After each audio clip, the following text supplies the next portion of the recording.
नमो बुद्धाय।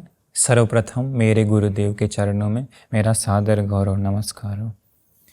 आज हम आप लोगों को लोभ, लालच कैसे आखिरकार इंसान का ही दुश्मन बन जाता, लोभ और लालच के कारण कैसे इंसान अंत में बहुत दुखी हो जाता है, इसी के बारे में आज आप लोगों को हम बताएंगे। भगवान बुद्ध जी देखिए कितनी सुंदर बात बताएं लोभ के बारे में, लालच के बारे में। यह 3 घटनाएं बताएंगे भगवान बुद्ध जी की बताई हुई।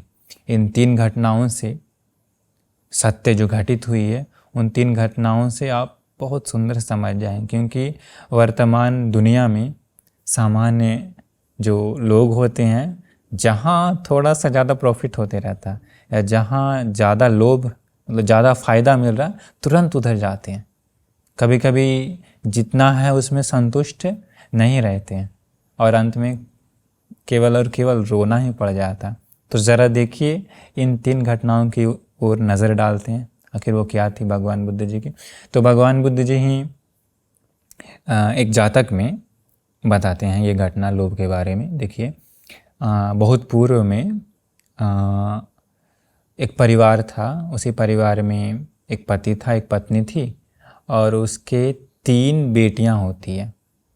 नाम होता है नंदा, सुनंदा और सुंदर नंदा, बेटियों का नाम। तो हुआ क्या कि उन बेटियों का विवाह होने से पहले ही उसके पिताजी की मृत्यु हो गई। और अमीर परिवार नहीं था, बड़ा ही गरीब परिवार था, साधारण जीवन बिताता था। तो अब जो पैसा कमाने वाला था, उसी की मृत्यु होने के बाद उन लोग और दुख में, दर्द में डूब गया। आमदनी का कुछ भी नहीं था जरिया उन लोगों के पास उतना, क्योंकि कुछ ऐसा जॉब नहीं था उन लोगों के पास। तो जिसकी मृत्यु हुई पिता की, उस पिता की मृत्यु होने के पश्चात उसका जन्म हंस के योनि में होता है, हंस का। पर साधारण हंस नहीं, वो हंस स्वर्ण हंस होता है। उस हंस के जो पंख आते हैं ना, बिल्कुल सोना का होता है, सोने का पंख होता है। तो वो उस समय की, बहुत पहले की बात है ये। जन्म होने के बाद हंस को अपना पास्ट लाइफ याद आ जाता है कि वो पूर्व जन्म में कहाँ था। तो उसे दिखाई देता है कि हम उस फलना परिवार में उसका पति और उन लोगों का पिता थे। फिर वो देखता है कि ऐसे हर लोगों को पूर्व जन्म याद नहीं आता, लेकिन उसे किसी किसी को याद आ जाता है, वो बहुत रेयर होता है ऐसा। तो फिर वो देखता है कि उसका परिवार बड़ा ही दुख से रह रहा है। फिर वो सोचता आखिर कैसे मदद किया जाए उन लोगों को। फिर वह सोचा कि ऐसा है तो मेरे शरीर में सोने का पंख है, तो उस पंख को उन लोगों को देंगे तो उस पंख को उन लोग बेच करके पैसा कमा करके उन लोग सुख से जीवन बिता सकता है। ऐसे दया मन से उस हंस ने क्या कि एक दिन उसी घर के अंदर आके घर के पीछे बैठा हुआ था। तो घर की जो मम्मी थी और 3 बेटियां थी, वो लोग देखा। फिर उन लोग उसके पास जाके बोलता कि आप कौन है। तो वो कहता है कि हम तुम लोगों का पिता और तुम्हारा स्वामी है। मर कर के हमारा जन्म सोने का हंस में हुआ, अभी हमारा पंख सोने का है। तो मुझे तुम लोगों पर दया आई है, इसलिए मैं तुम लोगों को मदद करूँगा। अभी तुम लोगों को उतना दुख से मेहनत करने का कोई ज़रूरत नहीं है। हम एक एक पंख देंगे, उसी पंख को तुम लोग बेच देना और बेच करके आराम से जीवन यापन करना। ऐसा बोल करके वो हंस और कोई नहीं, बोधिसत्व होते हैं, एक पंख गिरा देता है। तो वो लोग उसी पंख को बेच करके फिर उसी से आराम से जीवन, क्योंकि सोना का पंख है ना। तो अभी वो समय समय पर वो हंस आता है और एक एक पंख दे करके चला जाता है। अभी धीरे धीरे धीरे धीरे क्या हुआ, इन लोग पूरा अमीर बन गया। क्यों? सोना का पंख है ना, बहुत अमीर बन गया एकदम। पूरा घर में फर्स्ट क्लास घर बना लिया इन लोग। पर वो हमेशा आते गया, उसके मन में दया थी ना। पर देखिए ज़्यादा लोभ होने के कारण कैसे उसी का विनाश का कारण बन जाता है, उसी का दुख का कारण बन जाता है। एक दिन वो उसकी माँ, उसकी जो पत्नी थी और उन लोगों की माँ थी, वो बोलती है उन बच्चों से कि अरे बेटी, जानवरों पर भरोसा नहीं किया जा सकता, कब उसका मन बदल जाए पता नहीं। हम लोगों को हमेशा केवल एक एक पंख ही देता है। हमारा प्लान तो ऐसा है बेटी कि अगली बार जब वो आएगा ना, सारा पंख एक ही बार में उखाड़ लेते हैं। मतलब शरीर में जितना भी सोना का पंख है सब एक ही बार में ले लेते हैं। एक एक लेने से क्या, अभी अभी क्या हुआ देखिए, अभी जितना मिल रहा था उसमें संतुष्ट नहीं हुई वो उसकी पत्नी। अभी देखिए भाई, लोभ का होता है ना, लोभ बढ़ गया कि हमको सब एक ही बार में चाहिए। कोई सब्र नहीं, कोई सहनशीलता नहीं, कोई दया करुणा नहीं। ऐसा वो बोलती है माँ अपनी बेटियों से। तो बेटी कहती, कह रही माँ, वो हम लोगों का पिताजी है ना, अगर पंख कवाड़ेंगे तो दर्द तो देगा ना, तो दर्द अच्छा नहीं है, तो इसलिए माँ पिताजी को दर्द होगा, ऐसा नहीं करना चाहिए। नहीं नहीं नहीं, हम करेंगे, हमको सारा सोने का पंख एक ही बार में चाहिए। अगली बार जब वो आता है तो ये पत्नी जो है प्यार से बुलाती कि अरे थोड़ा पास में आओ, थोड़ा सा तुम्हें छूने का मन है, ऐसा प्यार से बुलाती है। वो आता है, ये क्या करती, जोर से दबोच लेती है। दबोच करके जितना पंख था सोने का, सारा पंख को सब कवाड़ लेती है। सारा पंख कवाड़ते के साथ वो उस हंस के इच्छा के बिना वैसा की थी ना, हंस की इच्छा के बिना ऐसा करने के कारण दुर्भाग्यवश क्या हुआ कि वो सारे सोने का पंख जो था बगुला के पंख की तरह सफ़ेद कलर में बदल गया। सारा सोना का पंख बगुला का पंख के समान हो गया। अभी वो सारा पंख कवाड़ने के बाद हुआ क्या कि उस हंस को वापस उड़ भी नहीं सकता है। पंख नहीं तो उड़ेगा कैसे? पक्षी का पंख ही नहीं है तो कैसे उड़ेगा वो? हंस का पंख नहीं तो उड़ के नहीं जा पाया। तो उसकी माँ ने क्या किया कि उसको रहने के लिए जगह दे दिया, खाना पीना दिया। लेकिन अगली बार पंख आए भी तो उसके बाद सोने का पंख नहीं आया उस हंस का, सफ़ेद पंख आए। सारे पंख आने के बाद वो उड़ करके हंस चला गया। अभी इन लोग हाथ पर हाथ धरे, जितना सब सोना का पंख था सब क्या हुआ, सब बदल गया। तो देखिए क्या हुआ, लोभ के कारण, अत्यधिक लोभ के कारण। अत्यधिक लोभ के कारण सारा सोना का जो पंख मिल रहा था एक एक करके वो सब बदल गया, सारा सोना चला गया एक ही बार में। तो उसमें ऐसा भगवान बुद्ध जी कहते हैं, एक सुंदर गाथा बताए हैं। भगवान बुद्ध जी कहते हैं, यंग लद्धं तेन तुठ्ठब्बं अति लोभो ही पापको। इसका अर्थ होता है कि जितना मिलता है इंसान को उतने में ही संतुष्ट हो जाना चाहिए, खुश हो जाना चाहिए। अति लोभ ही पापको, जो ज़्यादा लोभ है, जो ज़्यादा लालच है वो पाप है, वो तुच्छ है, वो अच्छा इंसान के लिए नहीं है। कहते हैं हंस राजं गहित्वान सुवर्णा परिहाय था। जैसे उस हंस को पकड़ करके उसका सारा पंख को खींच लेता, लेकिन अंत में वो सोने का पंख से हीन हो जाता, मतलब सोना का पंख भी उस घर की माँ को नहीं मिल जाता। तो भगवान बुद्ध जी इस प्रकार से कहते हैं कि ज़्यादा लोभ इस प्रकार से खतरनाक होता है। क्योंकि वर्तमान में भी बहुत सारे लोग कोई जॉब करते हैं तो, या वैसा कहीं भी किसी भी फील्ड में है तो, अगर कहीं थोड़ा सा ज़्यादा लालच के कारण कभी कभी कोई लोग शॉर्ट मार्ग का उपाय करते हैं, कह रहे ये तरीका करेंगे तो बहुत सारा धन आ जाएगा। ज़्यादा लालच के चक्कर में बहुत बार जो भी होता है ना वो भी गंवा देते हैं। ऐसा बहुत होता है इस दुनिया में।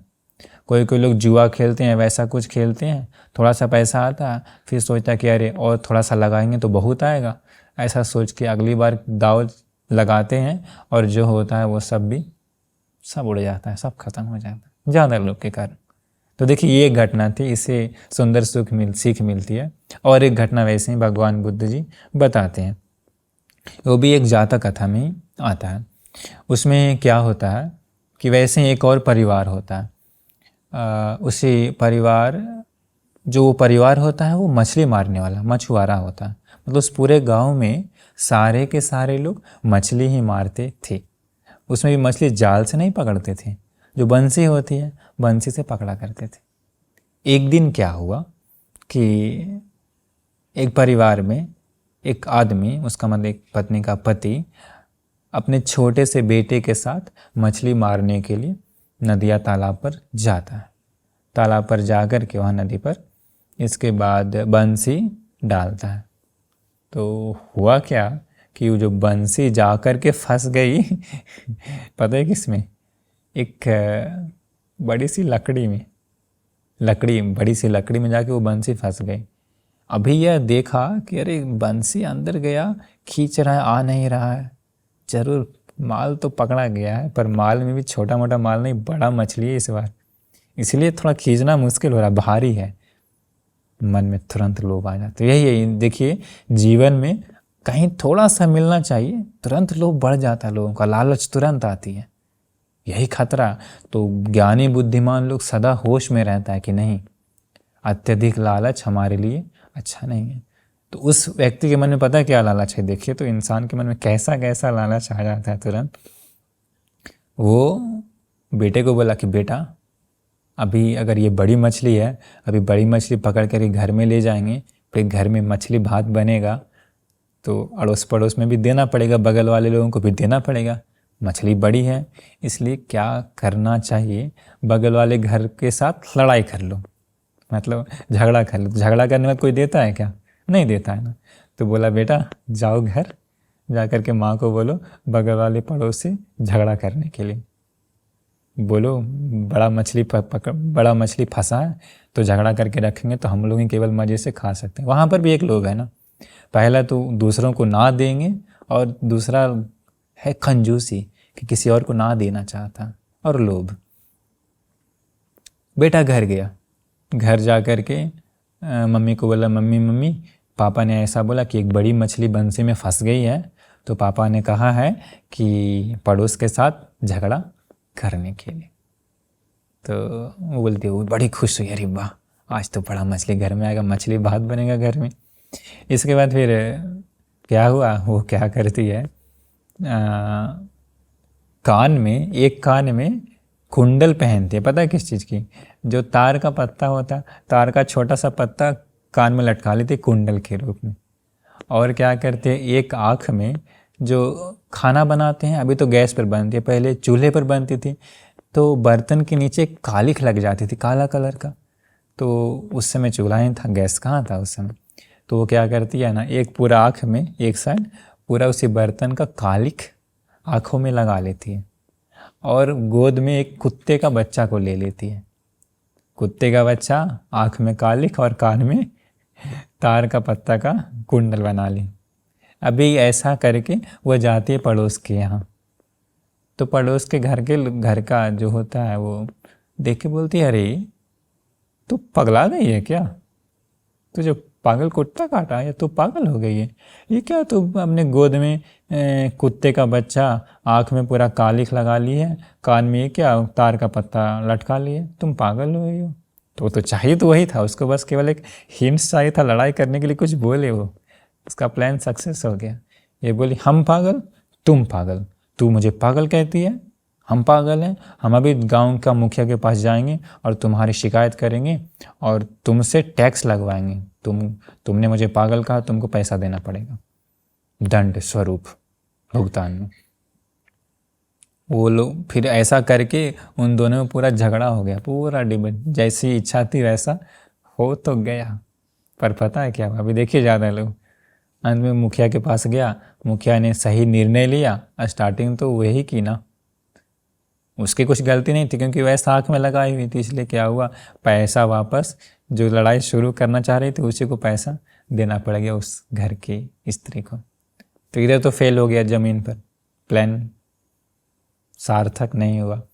अभी जो मछली पकड़, बंसी में मछली पकड़ फंस गई थी, असली में मछली नहीं वो लकड़ी फंसी थी, वो खींच रहा आ नहीं रहा, और ट्राई किया नहीं आ रहा, सोचा और ज़्यादा कस के खींचेंगे तो बंसी का धागा टूट जाएगा। उसने क्या किया, मछली भागे ना ऐसा सोच करके अपना कपड़ा खोला, कपड़ा खोल करके कूद गया सीधा पानी में कूद करके, क्योंकि तुरंत होश नहीं था और अचानक से कूदा कि मछली कहीं भाग न जाए जहाँ पर बंसी फंसी हुई थी। और वहाँ पर अचानक से कूदने के कारण पता क्या थी, तो मछली नहीं ना थी, क्या लकड़ी का कोना दोनों आँखों में लग गया, दोनों आँख गया, पता है क्या, फुट, आँखों से खून की धारा बहने लगी।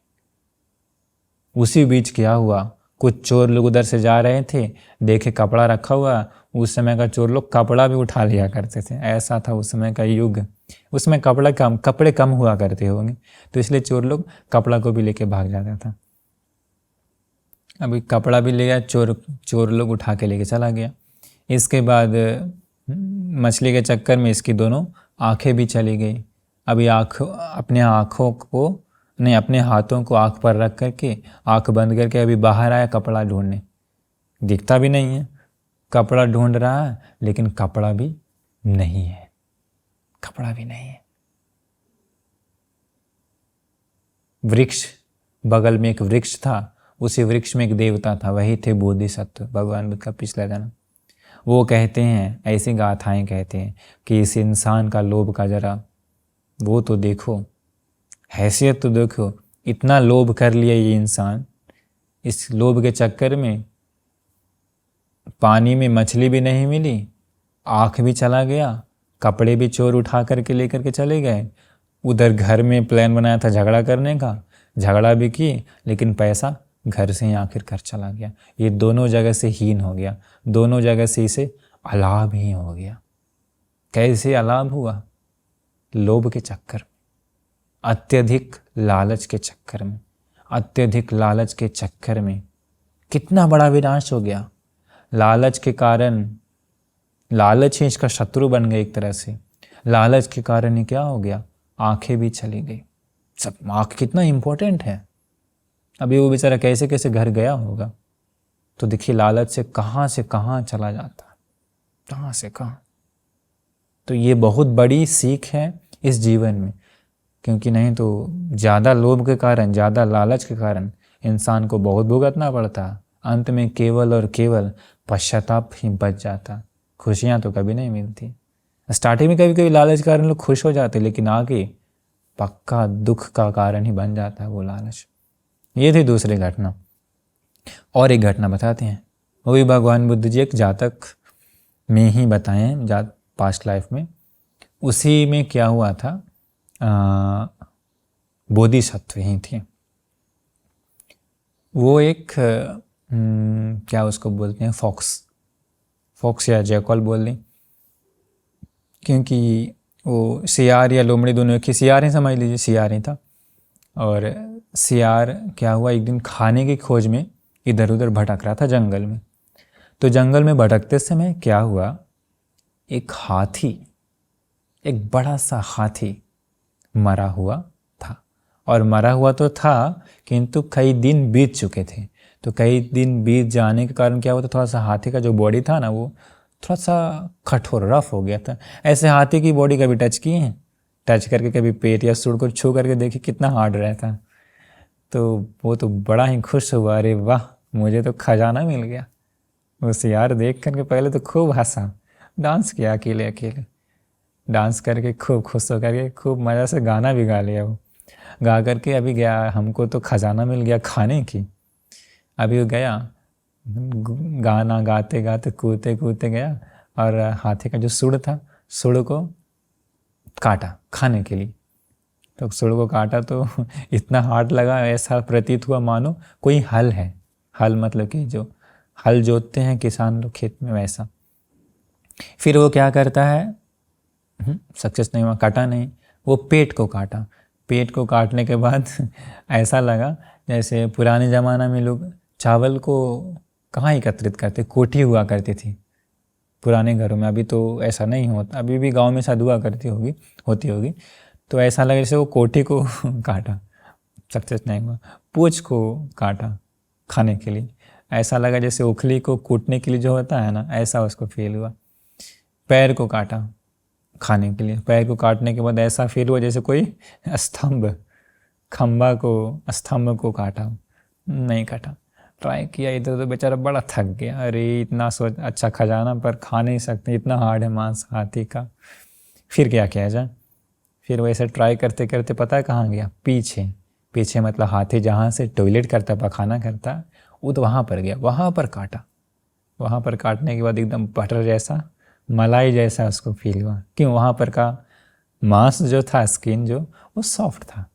वहाँ से काटा, मज़ा आ गया उसको। खाते खाते खाते खाते पीछे का मार्ग से वो हाथी के पेट के अंदर चला गया। अंदर जाने के बाद अभी पूरा मज़ा से खा रहा है, एकदम पार्टी उसके लिए, एकदम चिकन मिल गया मस्त मस्त उसको, चिकन जैसा मांस। अभी अंदर जा कर के जब प्यास लगती है तो हाथी का खून पी लेता है पेट के अंदर से, और भूख लगता है तो मांस खा लेता है, और अंदर का जो कलेजा है और जो दिल है और जो भी फेवरेट सॉफ्ट सॉफ्ट मांस था सब मज़ा से पूरा खा लिया। अभी देखिए लोभ कैसा होता है, लोभ के कारण, अभी ज़्यादा लोभ के कारण वो क्या से कहाँ पहुँचने वाला है, अभी देखिए आगे घटना घटित कैसे होती है। इसके बाद अभी अंदर गया, अभी भूख लगने पर खाता है, प्यास लगने पर खून पीता, और वहीं पर मस्ती से सोए रहता है। अभी सोचता है अरे अब हमको घर भी मिल गया, ये अंदर में घर भी है, एक तरह से घर भी है, खाना भी है, पीना भी है, सोना है, और क्या चाहिए, और क्या चाहिए मुझे। ऐसे करके वो उसी में मज़ा से डूबे रहता था। कुछ दिन हुआ, कुछ दिन बीतने के बाद गर्मी बढ़ी, गर्मी बढ़ने के बाद हुआ क्या, हाथी का जो शरीर था वो और सिकुड़ गया, क्योंकि डेड बॉडी है ना तो और सिकुड़ेगा ना। सिकुड़ने के कारण जो पीछे का द्वार था जिधर से आया था वो अंदर, मतलब शरीर के अंदर प्रवेश किया था, द्वार हो गया बंद, बंद हो गया। अंदर का जो खून था वो खून भी गया सूख, और जो सॉफ्ट मांस था वो सब भी खत्म हो गया अंदर।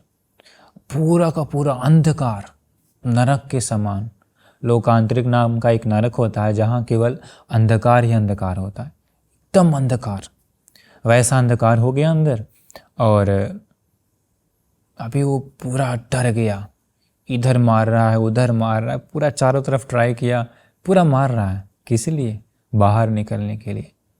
अंदर चिपचिपा था, सारे के सारे रूम भी उसके उखड़ गए, तड़प तड़प रहा है अंदर, मृत्यु का भय उसे आ गया, अरे कहाँ फंस गए हम, कहाँ फंस गए।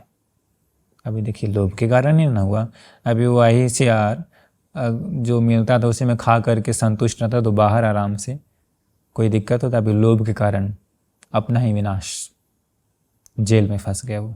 कौन सा जेल है, हाथी का पेट के अंदर। सोचिए तो, कभी वो सपने में भी सोचा होगा वो शियार कि मुझे ऐसा हो जाएगा, फंसना पड़ जाएगा। तड़पते तड़पते रहा।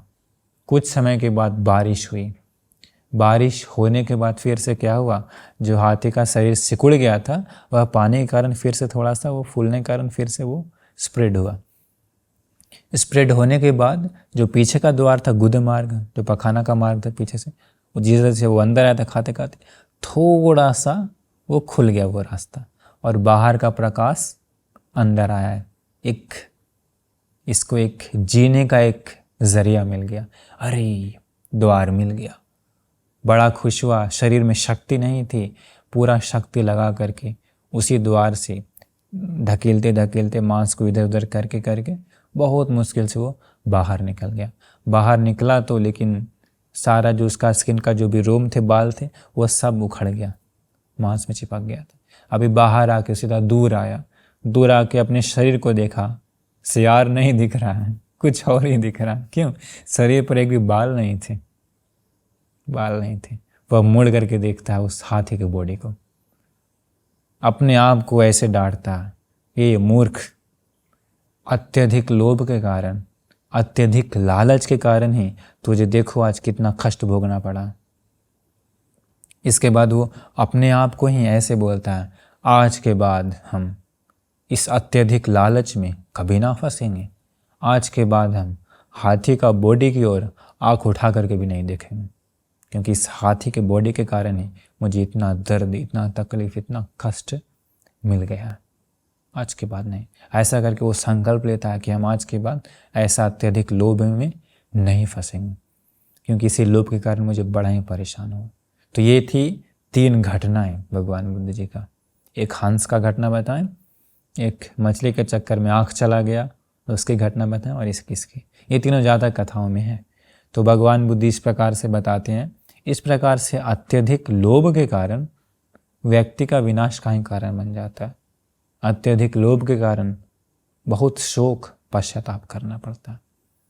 तो वर्तमान दुनिया में भी कभी कभी पैसे कमाने के चक्कर में, शॉर्टकट तरीका अपनाने के चक्कर में कि इधर से ज़्यादा लाभ हो जाएगा, अंत में अपनी हानि ही कर लेते हैं, हानि ही कर लेते हैं।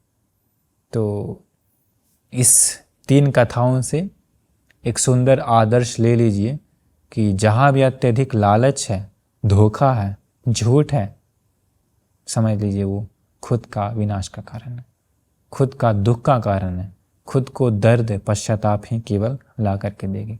इसलिए आप लोग ये भगवान बुद्ध जी की 3 घटनाओं से एक सुंदर आदर्श ले लीजिए कि अत्यधिक लालच व्यक्ति का विनाश ही बन जाए, विनाश का कारण बन जाता है। व्यक्ति का दुश्मन के समान ही है मन में आने वाला लोभ क्रोध। इसलिए भगवान बुद्ध जी एक जगह पर बताते हैं सूत्रों में भी कि यह जो मन में उत्पन्न होता है लोभ मनुष्य के मन में, वह लोभ के कारण ही वह बहुत कष्ट परेशान होता और लोभ के कारण ही बहुत पाप कर लेता। क्योंकि मनुष्य भी जीवन में लालच होने के कारण ही, लोभ के कारण ही क्या होता, अलग अलग पाप कर बैठते हैं, अलग अलग पाप। कभी कभी लोभ के कारण लोग दूसरी स्त्रियों के पीछे जा कर के बहुत पाप कर बैठते हैं। स्त्रियां हैं तो पुरुषों के पीछे जा कर के बहुत का पाप कर बैठते हैं और बाद में फिर इस जीवन में भी पश्चाताप, इस जीवन में भी दुख और मृत्यु उपरांत दुर्गति में जन्म लेना पड़ता और कितने सालों तक, लाखों लाख सालों तक दर्द ही दुख ही भोगना पड़ेगा। तो इसलिए लोभ कभी मत कीजिए, अत्यधिक लालच कभी मत कीजिए। संकल्प ले लीजिए कि हम कभी भी अत्यधिक लालच का शिकार कभी नहीं होंगे। जितना है उसमें ही संतुष्ट हो जाएंगे।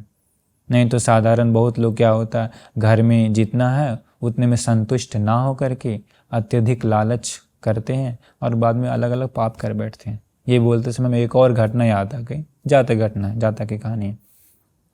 वैसे एक पति पत्नी थे, गरीब था, बहुत गरीब था। उसी समय क्या हुआ कि गांव में कोई एक उत्सव आया था, तो पत्नी के मन में इच्छा हुई कि उसके पास कपड़े जो थे उसी कपड़े को परफ्यूम लगाने का, लेकिन उसमें परफ्यूम उसके पास नहीं था।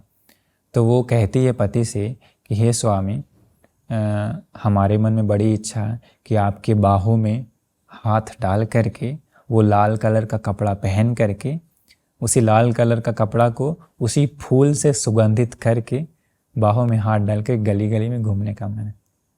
तो पति जानता है कि उसके पास वो फूल नहीं है तो कैसे कपड़ा को सुगंधित करेगा। वो बोलता है, अरे सुंदरी, हम लोगों के पास जितना है उतना में ही खुश हो जाना चाहिए ना। हम लोगों के पास वो फूल नहीं है तो कपड़ा को कैसे सुगंधित करेंगे। इसलिए हम लोग जितना है उसी में खुश हो जाएंगे। पुराना कपड़ा को ही धो करके हम लोग चलेंगे घूमने के लिए, हम लोग के पास नहीं। वो बोलती है, नहीं नहीं, ऐसे कैसे हो सकता, आप क्या हमारे लिए इतना नहीं कर सकते। ऐसे सब बुरा माया दिखाती है स्त्री का माया। वो राग की वासना के वशीभूत हो करके, ठीक है कहाँ से लाएं बताओ तुम्हें। वो कहती है कि राजा के उद्यान में, राजा के बगीचे में वो पुष्प है ना, वहाँ से लेकर आ जाइए। वो, अरे पागल, वहाँ कैसे जाएंगे, वहाँ जाके पकड़े गए तो मृत्युदंड सीधा। अरे अरे अरे, तुम मूर्ख है, तुम वीर्यवान नहीं, मेहनती नहीं है। मेहनती के लिए क्या नहीं कर सकता। जब अमावस की रात हो तो, अमावस की रात वैसे लोगों के लिए बिल्कुल परफेक्ट है, तुम जाके वहाँ उस दिन चोरी कर सकते हो। अंत में वो पत्नी का इच्छा के कारण, वासना के वशीभूत होने के कारण, अमावस की रात के दिन वह राजा के बगीचा में कूदता है। कूदते के साथ ही आवाज़ होती है, सैनिक लोग पकड़ लेते हैं, अगले दिन राजा के समक्ष ले जाते हैं। राजा कहता है इसे ले जाकर के शूली पर लटका दो। शूल पर मतलब कि उस समय लकड़ी का एक नुकीला चीज़ होता था, नुकीला लकड़ी होती थी और उसी लकड़ी पर आदमी को बिठा दिया जाता था पीछे से। तो पीछे का गुद मार्ग से धीरे धीरे वो लकड़ी अंदर घुसते जाती है और वो तड़प तड़प के मरता था। ऐसा दंड दिया जाता था, ऐसा बिठा दिया गया। खून बह रहे हैं, मृत्यु का दर्द हो रहा है।